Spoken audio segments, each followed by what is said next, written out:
Assalamualaikum warahmatullahi wabarakatuh. Kembali lagi di channel Cerita Misteri.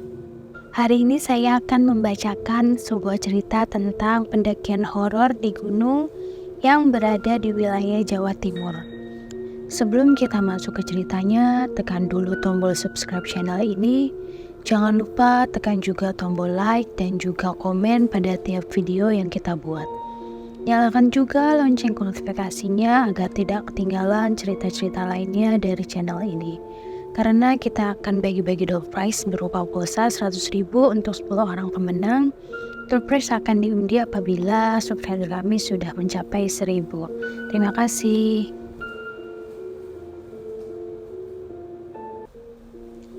Berawal dari liburan semester, kami satu kelompok, ada aku, Nia, Maya, Fajar, Agus, Herman, dan Aldi.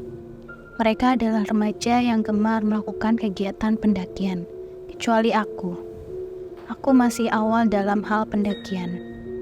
Pendakian kali ini adalah pendakian kedua bagiku setelah sebelumnya aku mendaki ke Gunung Pananggungan yang tingginya mencapai kurang lebih 1.500 mdpl. Hari Jumat pagi kami berkumpul di kawasan Fajar untuk membahas dan mempersiapkan pendakian keesokan harinya. Dari menentukan jalur hingga menyewa peralatan yang belum lengkap. Setelah lama kami berdiskusi, akhirnya kami memutuskan untuk mendaki ke Gunung Arjuno via jalur Purwosari dan turun via jalur Lawang. Karena kata Fajar, kalau mendaki via Purwosari, melihat banyaknya peninggalan Majapahit di masa lampau. Singkat cerita, karena hari sudah mulai sore, kami pun pulang ke rumah masing-masing, dan malam harinya aku browsing di internet mencari artikel yang membahas tentang pantangan di Gunung Arjuno. Dan aku menemukan salah satu artikel, yaitu dilarang mendaki dengan jumlah ganjil. Singkat cerita, keesokan harinya kami berkumpul di kampus dan berencana berangkat bareng dari kampus dengan menaiki kendaraan umum. Pada saat kami berkumpul di kampus, aku mendapat telepon dari Agus dan memberi kabar bahwa hari itu Agus tidak bisa ikut mendaki karena ada keperluan yang benar-benar mendesak dan tidak bisa ditinggalkan. Aku memberitahu Fajar tentang itu, dan Fajar sedikit kesal mendengarnya. Hingga akhirnya Fajar memutuskan untuk berangkat berlima. Mengingat artikel yang aku baca semalam, bahwa mendaki ke Gunung Arjuno tidak boleh ganjil, aku pun bilang kepada Fajar, "Jar, apa nggak sebaiknya ditunda aja pendakiannya?" "Memang kenapa ditunda?" jawab Fajar dengan sedikit kesal. Aku sedikit bingung menjawabnya dan enggan jujur karena aku takut dibilang penakut. Kan gak enak sama Agus. Lagian kita kan berlima, emang gak apa-apa ganjil. Enggak, kita tetap harus berangkat hari ini juga. Kita sudah terlanjur menyewa peralatan loh. Lagian kamu aja percaya sama hal begituan, jawab Fajar yang masih kesal. Mendengar perkataan Fajar itu, kami pun menurut dan berangkat hari itu juga.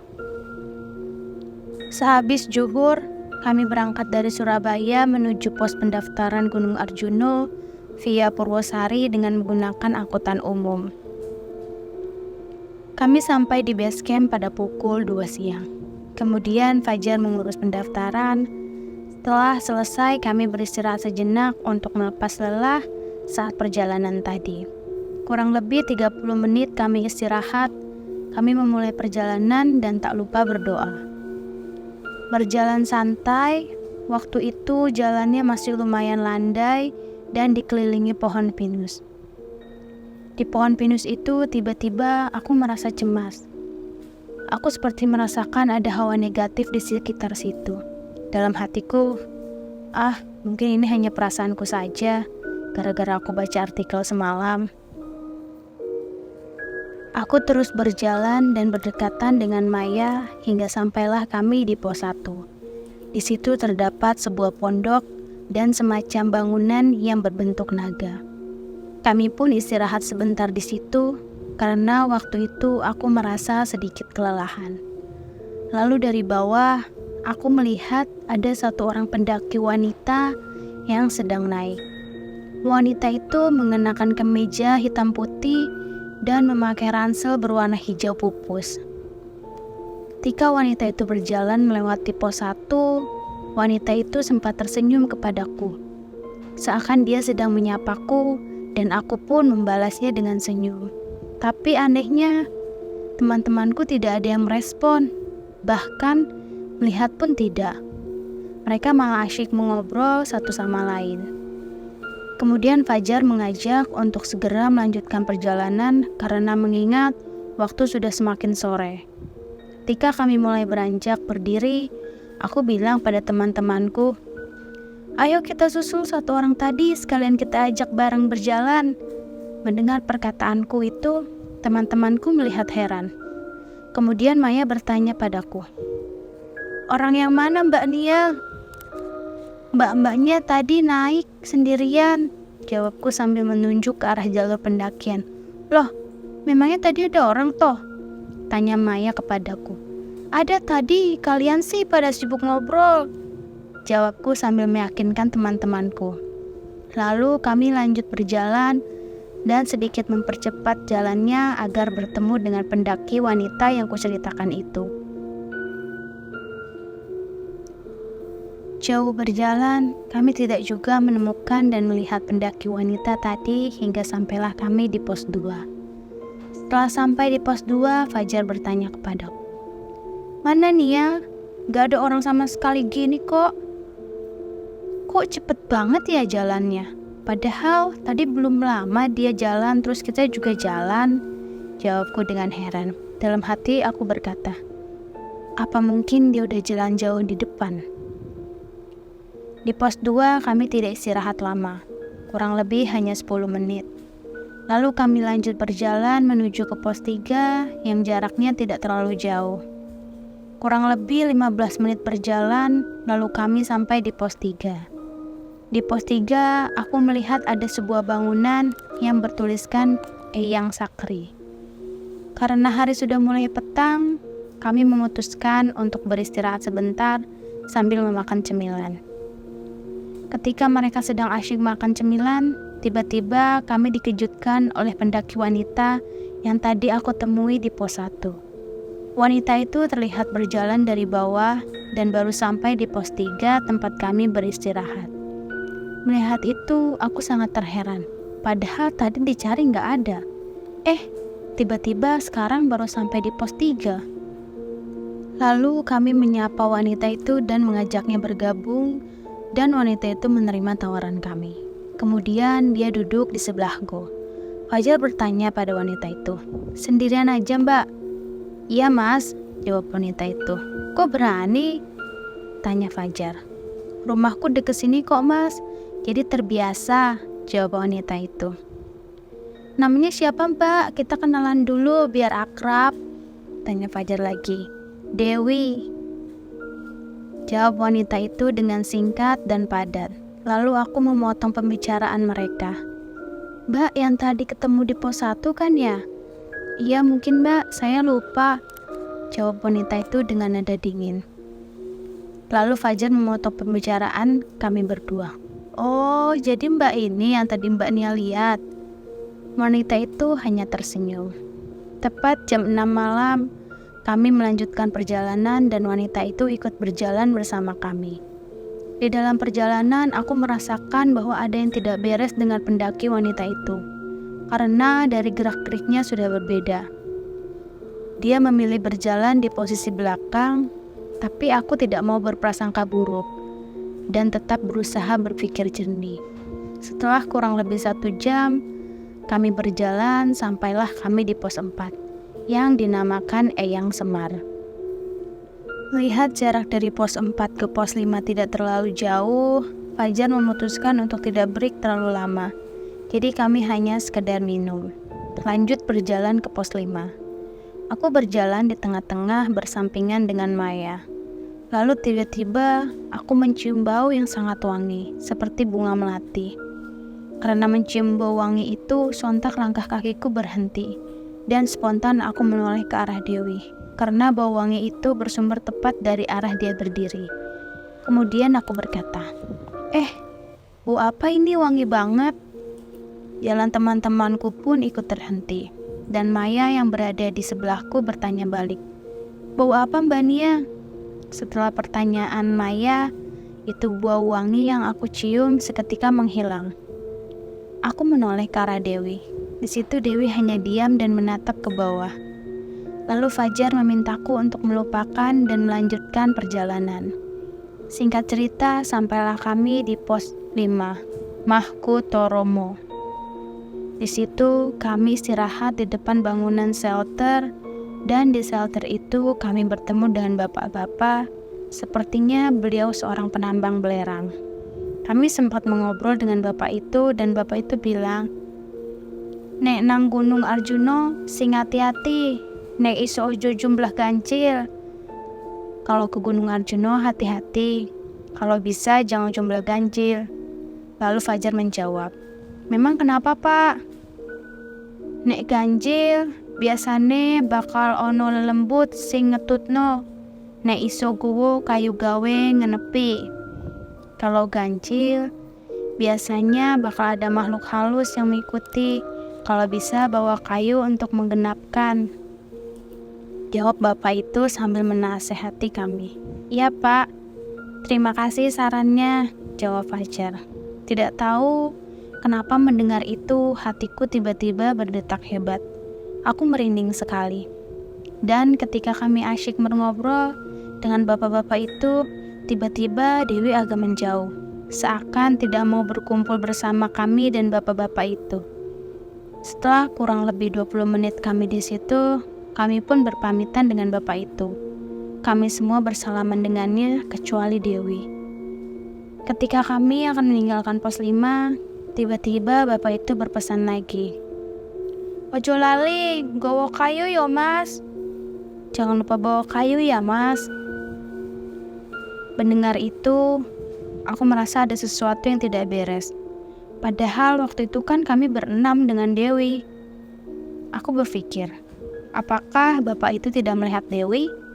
Dan aku semakin merasa ada yang tidak beres terhadap Dewi. Singkat cerita, sampailah kami di pos 7, Jawa Dipa, pada pukul 9:30 malam. Kami berniat bermalam di situ dan melanjutkan perjalanan ke puncak besok pagi. Kami mendirikan tenda masing-masing. Dewi membawa tenda sendiri yang berkapasitas 2 orang dan ditempati sendiri. Setelah tenda selesai didirikan, kami semua berkumpul untuk memasak dan makan. Tapi waktu itu Dewi tidak mau makan dengan alasan tidak lapar. Setelah selesai makan, kami pun masuk tenda untuk tidur.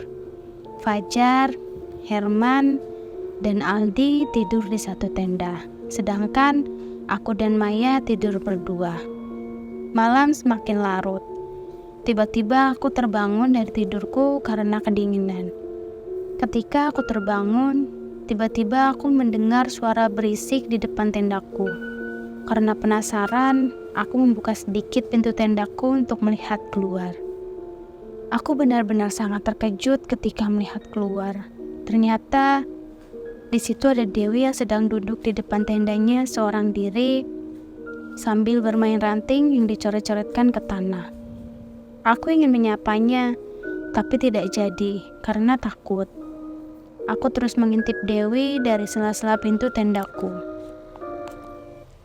Lalu tiba-tiba Dewi berdiri dari duduknya dan berjalan ke arah sebuah pohon yang jaraknya sedikit jauh dari tendanya. Di situ aku melihat Dewi sedang berbicara, entah dengan siapa ia berbicara. Melihat itu, aku semakin ketakutan. Tapi di sisi lain, aku masih penasaran dengan apa yang dilakukan Dewi. Aku terus melihat Dewi dari sela-sela pintu tenda. Tidak lama kemudian, Dewi terlihat berlari jauh ke dalam hutan hingga aku tidak lagi melihatnya. Karena takut, aku menutup pintu tendaku dan melanjutkan tidur, dan bibirku terus melantunkan doa. agar tidak terjadi apa-apa kepadaku dan teman-temanku hingga akhirnya aku pun tertidur. Tepat pukul 4 pagi, kami semua bangun. Ketika bangun, aku melihat tenda Dewi belum terbuka. Lalu aku menyuruh Fajar untuk membangunkan Dewi. Ketika Fajar mendekati tenda Dewi dan akan membangunkannya, tiba-tiba aku dikejutkan dengan kedatangan Dewi yang tiba-tiba dari belakangku. Spontan, aku kaget dengan keberadaan Dewi di situ. Lalu Fajar bilang, "Oh alah, tak kira belum bangun Mbak Dewi." Dewi pun menjawab, "Udah mas, tadi habis buang air kecil." Aku hanya terdiam, karena waktu itu aku melihat raut wajah Dewi tidak terlihat seperti orang bangun tidur. Dan kedatangan Dewi itu tepat dari arah hutan tempat ia semalam berlari. Aku benar-benar ketakutan waktu itu, terlebih ketika aku melihat Dewi. Kami pun memasak pagi itu. Lalu ketika kami sedang sibuk memasak, tiba-tiba Dewi berpamitan untuk jalan lebih dulu. "Mas, Mbak, aku duluan ya. Terima kasih udah mau bareng," kata Dewi. "Loh, Mbak Dewi, gak mau nunggu makan dulu?" tanya Fajar. "Enggak mas, aku buru-buru soalnya mau ketemu teman juga di atas." "Ya udah, Mbak Dewi hati-hati ya," jawab Fajar. Lalu Dewi mengemasi tendanya dan pergi meninggalkan kami. Tidak lama kemudian, setelah selesai makan, kami juga berkemas dan akan melanjutkan perjalanan menuju ke puncak. Ketika kami sedang beres-beres, tiba-tiba Fajar menemukan sebuah dompet berwarna ungu. Melihat itu, Fajar mengambilnya dan bertanya pada kami semua apakah ada yang kehilangan dompet. Tapi tidak satupun dari kami yang kehilangan dompet. Karena tidak ada yang kehilangan dompet, Fajar membuka dompet itu. Ternyata di dalam dompet itu terselip kartu identitasnya Dewi. Ternyata pemilik dompet itu adalah Dewi yang tertinggal. Melihat isi dompetnya berisi surat-surat penting, Fajar pun membawanya dan berniat mencarinya di puncak untuk memberikannya. Singkat cerita, sampailah kami di puncak kurang lebih pukul 9:30 pagi. Di puncak kami mencari Dewi dan menanyakan kepada pendaki lain apakah ada pendaki wanita yang mengenakan kemeja hitam putih dan memakai ransel berwarna hijau pupus. Tapi tidak ada satupun pendaki lain yang melihatnya. Hingga akhirnya kami berpencar tapi tetap saja tidak menemuinya. Karena tidak menemui Dewi, Fajar membawa dompet itu turun dan berniat mengantarkannya ke rumahnya. Karena di kartu identitasnya tertulis alamat rumah Dewi yang kebetulan tidak jauh dari tempat kami akan turun nanti. Waktu sudah menunjukkan pukul 11 siang. Kami pun bergegas turun melalui jalur lawang. Singkat cerita, sampailah kami di Padang Sabana di jalur pos 3 menuju pos 2. Sabana itu sangat luas dan sebelah kiri kami terdapat sebuah bukit yang dinamakan Gunung Lincing. Sesampai di situ, tiba-tiba aku melihat Dewi sedang berjalan jauh di atas Gunung Lincing. Aku memberitahu teman-temanku dan kemudian berteriak memanggilnya karena ingin mengembalikan dompetnya. Tapi Dewi tidak mendengar teriakan kami karena jauh. Fajar mengajak kami untuk mempercepat langkah agar bisa bertemu Dewi di pos 2. Karena di pos 2 itu satu jalur dengan Gunung Lincing. Sesampai di pos 2, kami menunggu kedatangan Dewi, tapi Dewi tidak kunjung datang. Kami menunggunya hingga kurang lebih 30 menit. Tapi di sisi lain, kami juga ragu antara belum sampai atau Dewi sudah turun duluan. Karena lama menunggu, kami pun bergegas melanjutkan perjalanan agar segera sampai di base camp. Sesampainya di base camp, kami bertanya kepada petugas apakah ada seorang pendaki wanita yang mengenakan kemeja hitam putih memakai ransel hijau pupus turun lewat sini. Tapi petugas base camp menjawab tidak ada. Kemudian aku menyarankan Fajar untuk membawa dompet itu dan mengantarkan ke rumahnya. Kami pun turun menggunakan ojek. Setelah sampai di Pasar Lawang, Fajar berniat mengantarkan dompet itu seorang diri dan menyuruh kami menunggu di sebuah warung. Karena menurut ojek yang akan ditumpanginya, alamat itu berjarak tidak jauh dari Pasar Lawang. Karena penasaran dengan Dewi, aku ingin ikut mengantarkan dompet itu bersama Fajar. Dan Fajar tidak keberatan kalau aku ikut.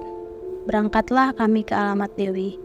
Sesampai di alamat tersebut, Fajar meminta tukang ojek untuk menunggunya. Fajar mengetuk pintu rumahnya dan yang membukakan pintu adalah ibunya. Fajar bertanya pada ibunya Dewi. "Maaf, apa benar ini rumahnya Mbak Dewi?" "Benar, Mas dan Mbak ini temannya ya?" jawab ibunya Dewi. "Iya Bu, tadi kita sempat bertemu Mbak Dewi di gunung dan menemukan dompet ini tertinggal di gunung," jawab Fajar sambil menunjukkan dompet yang ditemukannya tadi. Mendengar itu, ibunya Dewi menyuruh kami masuk dan mempersilahkan kami duduk di ruang tamu. Ibunya Dewi menyuguhkan minuman dingin lalu kemudian berkata, "Mas, Mbak, terima kasih sudah mau mengantarkan dompetnya Dewi." "Iya Bu, sama-sama. Memang Mbak Dewi belum sampai rumah ya?" jawab Fajar. Lalu sambil berenang air mata, ibunya Dewi bercerita kepada kami berdua. Minggu lalu, Dewi pamit sama ibu untuk mendaki ke Gunung Arjuno dan ibu mengizinkan. Setelah Dewi adalah anak sulung ibu. Setelah pulang dari gunung, Dewi sempat bilang pada ibu kalau dia kehilangan dompet ini di gunung. Karena teledor, ibu sempat memarahinya. Soalnya waktu itu surat-surat kendaraan ada di dompetnya Dewi semua. Keesokan harinya, Dewi kecelakaan ketika akan pergi ke rumah temannya untuk mengajaknya kembali ke gunung mencari dompetnya, dan nyawanya Dewi tidak terselamatkan. Dewi sudah meninggal 2 hari yang lalu, dan ibu sangat menyesal sudah memarahi Dewi waktu itu. Mendengar ceritanya ibu itu, kami berdua syok dan turut berduka cita. Ternyata Dewi yang kami temui di gunung itu bukan Dewi yang sebenarnya. Kami berdua pun berpamitan dengan ibunya Dewi untuk pulang. Kami kembali ke Pasar Lawang dan bersepakat untuk tidak menceritakan hal ini kepada teman-teman lainnya sebelum sampai di rumah. Yang menjadi pertanyaan, kalau dilihat dari hari pendakiannya, Dewi minggu lalu, harusnya dompet itu sudah ditemukan oleh rombongan pendaki lain.